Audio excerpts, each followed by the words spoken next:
Assalamualaikum warahmatullahi wabarakatuh. Pada kesempatan kali ini kita akan membahas tentang munculnya kolonialisme dan imperialisme barat di Indonesia. Yang sebelumnya, pada pertemuan sebelumnya itu kita ngebahas tentang penjelajahan samudera oleh bangsa Eropa. Oke, next slide. Munculnya kolonialisme dan imperialisme barat di Indonesia ditandai dengan kedatangan tiga bangsa, yaitu bangsa Portugis, Spanyol, dan Belanda. Kedatangan bangsa Portugis ke Indonesia ditandai dengan adanya penjelajahan samudera yang dilakukan oleh bangsa Portugis. Ia berhasil mencapai India pada tahun 1498 dan pada tahun 1511 Portugis berhasil menguasai Malaka. Selanjutnya, Portugis mengadakan hubungan dagang dengan Maluku yang merupakan daerah sumber utama penghasil rempah-rempah di Indonesia. Kemudian pada tahun 1512, Alfonso de Albuquerque mengirimkan beberapa buah kapal ke Maluku. Pada awalnya, masyarakat Maluku menyambut baik kedatangan Portugis dengan tujuan agar Portugis dapat membeli rempah-rempah dan membantu masyarakat Maluku menghadapi musuh-musuhnya. Pada saat kedatangan bangsa Portugis, Kesultanan Ternate di Maluku diperintah oleh Kaisal Darus. Selanjutnya, Sultan Ternate meminta bantuan pada Portugis untuk mendirikan benteng di Ternate untuk menghadapi serangan dari daerah lain terhadap Ternate. Kemudian pada tahun 1522, Portugis mengabulkan permintaan Sultan Ternate dengan mendirikan benteng Saint John di Ternate. Pendirian benteng tersebut harus dibayar mahal oleh Ternate karena Portugis menuntut imbalan berupa hak monopoli perdagangan rempah-rempah di Ternate dan memaksa Sultan Ternate untuk menandatangani perjanjian monopoli perdagangan dengan Portugis. Perjanjian monopoli perdagangan rempah-rempah tersebut ternyata menimbulkan kesengsaraan bagi rakyat Maluku, karena rakyat Maluku dilarang menjual rempah-rempahnya secara bebas. Selain itu, Portugis telah menetapkan harga rempah-rempah yang dijual rakyat dengan harga yang murah. Kebijakan tersebut merugikan rakyat Ternate, sehingga memicu terjadinya permusuhan antara rakyat Ternate dan Portugis.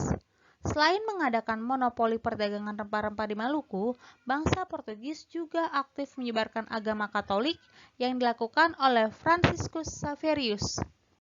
Kalau yang pertama tadi, kolonialisme dan imperialisme barat di Indonesia dilakukan bangsa Portugis, yang kedua ini adalah bangsa Spanyol. Nah, bangsa Spanyol ini yang tergabung dalam kapal ekspedisi Magalhães del Cano tiba pertama kali di Tidore pada tahun 1521. Pada awalnya, kedatangan bangsa Spanyol disambut baik oleh rakyat Maluku yang sedang bersengketa dengan Portugis. Kedatangan Spanyol di Maluku merupakan keberhasilan bangsa Spanyol dalam mencari daerah sumber penghasil rempah-rempah. Selanjutnya, orang-orang Spanyol semakin bertambah banyak yang berdagang di Maluku.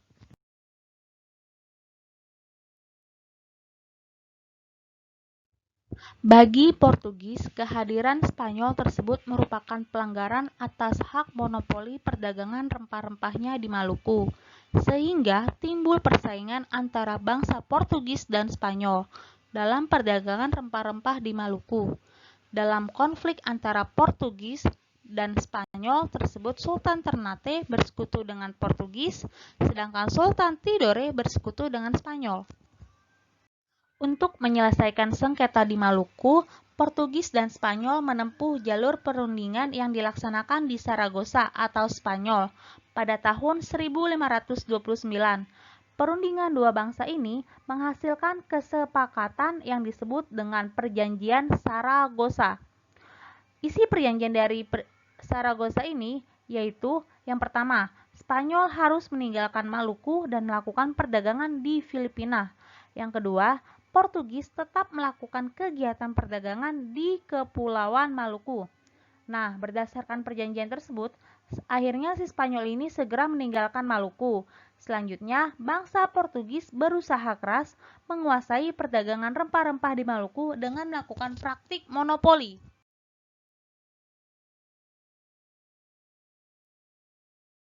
Kolonialisme dan imperialisme Barat di Indonesia yang ketiga adalah dengan datangnya bangsa Belanda ke Indonesia. Sebelum datang ke Indonesia untuk membeli rempah-rempah, pedagang Belanda membeli rempah-rempahnya itu dari Indonesia di Lisabon. Lisabon ini adalah ibu kota Portugis, karena Belanda pada saat itu adalah jajahan bangsa Spanyol. Pada tahun 1585, Belanda tidak lagi membeli rempah-rempah dari Lisabon, karena Portugis dikuasai oleh bangsa Spanyol. Putusnya jalur perdagangan rempah-rempah antara Belanda dan Lisabon mengakibatkan Belanda banyak menderita kerugian.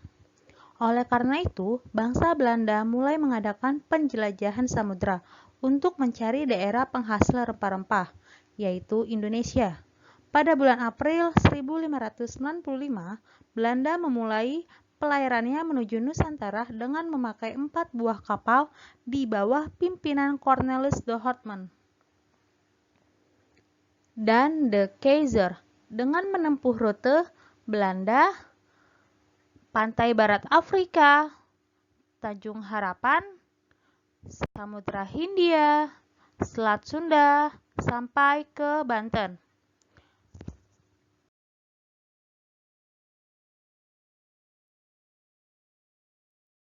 Pada bulan Juni 1596, Belanda berhasil mendarat di Banten. Pada awal kedatangannya, Belanda mendapat sambutan yang baik dari masyarakat Banten dan mendapatkan izin untuk berdagang di Banten. Tetapi, Belanda melakukan intimidasi kepada rakyat Banten sehingga rakyat Banten berbalik memusuhi dan mengusir 120 orang Belanda dari Banten. Selanjutnya, armada Belanda yang belum mendapatkan barang dagangan harus mundur dari Banten menuju ke Kepulauan Maluku.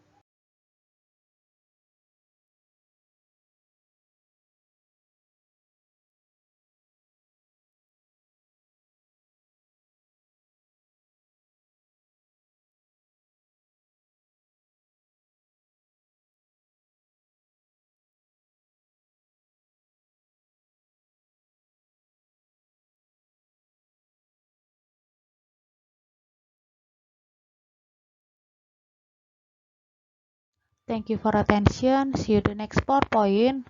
Assalamualaikum warahmatullahi wabarakatuh.